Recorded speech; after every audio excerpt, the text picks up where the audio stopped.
is just fantastic.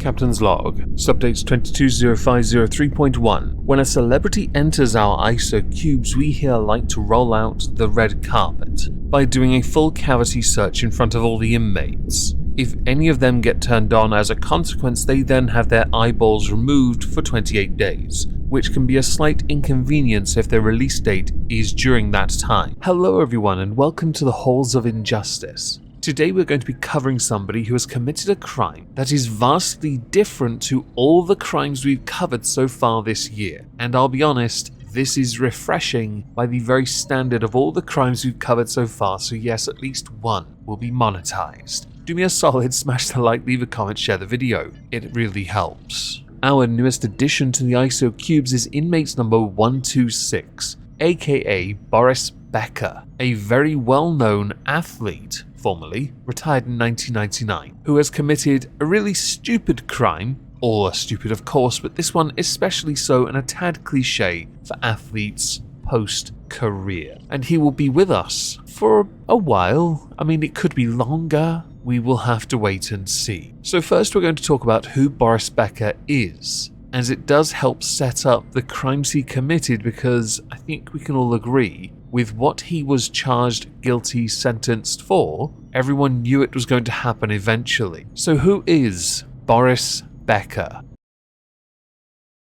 Boris Becker was born in some place that I can't pronounce in Germany in 1967. At the age of 7, Boris Becker started to play tennis. 10 years later, he became the youngest winner, and is still to this day, of a Grand Slam title. In tennis there are 4 main Grand Slam tournaments: the Australian Open, the French Open, Wimbledon and the US Open. Boris Becker won Wimbledon on 3 occasions, with one being his first. He won the Australian Open twice, with his second being his last ever Grand Slam win 3 years before he retired. He won the US Open in 1989 but never won the French Open, which is quite common for many people that are not Bjorn Borg and Rafael Nadal. He was incredibly successful at a young age. During his career, he won an estimated $25 million, which in the all-time earnings leaderboard places him 14. He won in total 49 career titles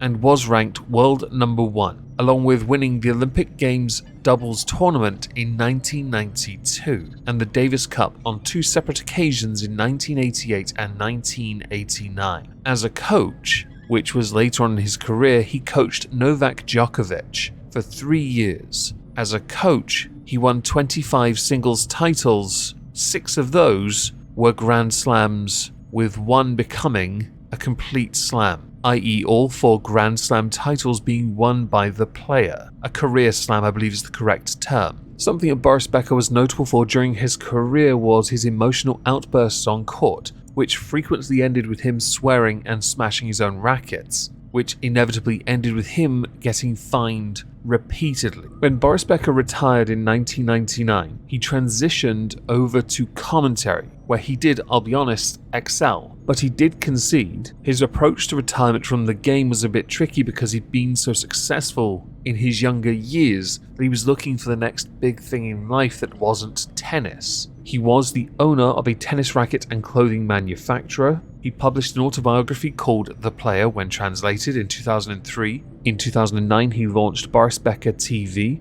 that featured clips from his career and footage of his daily life. In 2017, Boris Becker was named the head of men's tennis of the German Tennis Federation, and for 10 years, he was on the Economic Advisory Board of Bayern Munich, a tad ironic considering what he's in prison for now. Boris Becker was married on 2 occasions throughout his life. He has 4 children, one of which was a love child that he denied having. 2 came from his first marriage, 1 from his last marriage. A divorce for the first one cost him over $15 million. There's a reason for that. It's quite a messy divorce, I'll admit. And he has been declared bankrupt on more than 1 occasion, with the second handily leading into the crimes of Boris Becker, so perhaps we'll talk about the first one before we get to what he actually did that got him into so much trouble, although it all ties in handily anyway. In 1996, a criminal investigation into his tax affairs began because Boris Becker had deliberately made false statements in his tax return in order to save 3.3 million Deutschmark. At the beginning of the trial in 2002, there was a delay.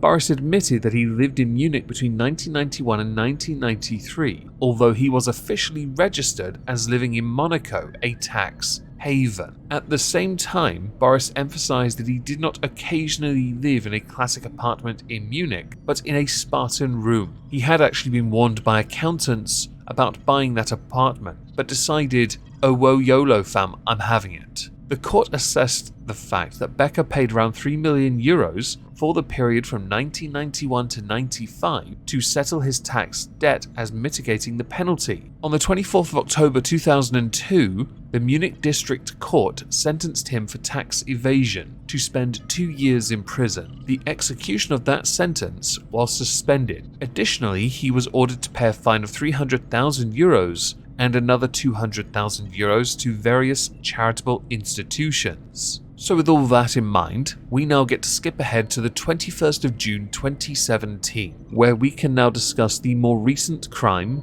of Boris Becker. In 2015, Boris Becker owed a private bank nearly $14 million.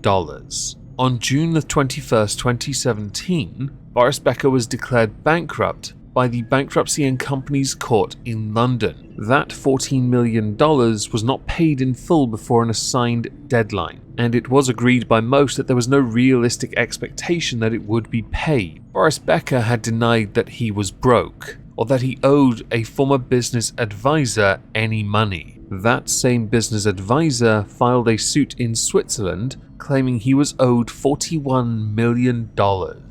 In June 2018, Boris Becker's lawyers claimed that Boris had diplomatic immunity in the bankruptcy case owing to his appointment as the Central African Republic's attaché for sports, humanitarian, cultural affairs in the European Union. The Central African Republic's foreign minister countered that Boris was not an official diplomat for the Central African Republic, and that the role of attaché for sports does not exist, and that the passport that Boris had produced was one of a batch that had been stolen in 2014. Things aren't looking good, are they? In September 2019, the German businessman Stephen Well, who provided the passport, was then detained for fraud. On the 21st of May 2019, Smith & Williamson announced it had instructed its agents Wiles Hardy to auction Boris's trophies and memorabilia. It was reported later in that year that Boris was forced to auction off 82 collectibles from his collection, which included his trophy from the 1989 US Open. The auction raised £687,000. On the 5th of November 2019, the bankruptcy restrictions were extended for an additional 12 years, until the 16th of October 2031, after Boris Becker was judged to have been hiding assets and transactions worth £4.5 million.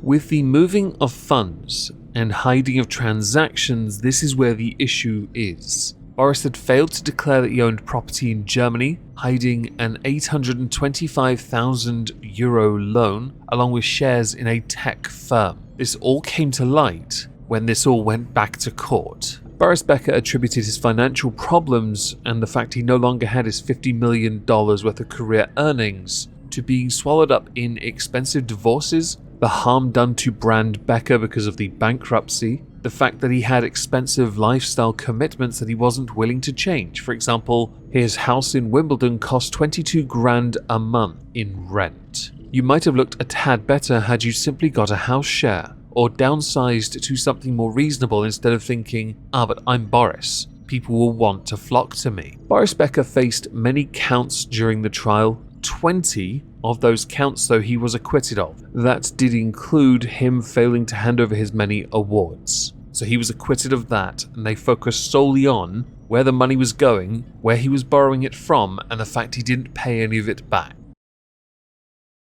Boris Becker was found guilty of bankruptcy fraud, where he had transferred hundreds of thousands of pounds after his 2017 bankruptcy from his business account to other accounts. Those included accounts of his ex-wife and estranged wife. He was also convicted of failing to declare the property he had in Germany and hiding 825,000 euros along with shares in a tech firm. And it is with that we come to a sentence. I had thought, even though the UK law says 7-year maximum, wow, that perhaps Boris would get a slap on the wrist because it's Boris Becker and famous people generally don't get sentences. He got 2.5 years, so he'll be out in a year and a half, maybe less. Well done, Boris Becker. His daughter, the one from the relationship that he had accidentally, says that it's not fair that he was jailed for bankruptcy fraud. Sounds to me like you haven't got a clue what our system's like. I know many will now say in the comments, so by all means do as your obligatory comment, taxation is theft. We can talk about that in a completely separate video, okay?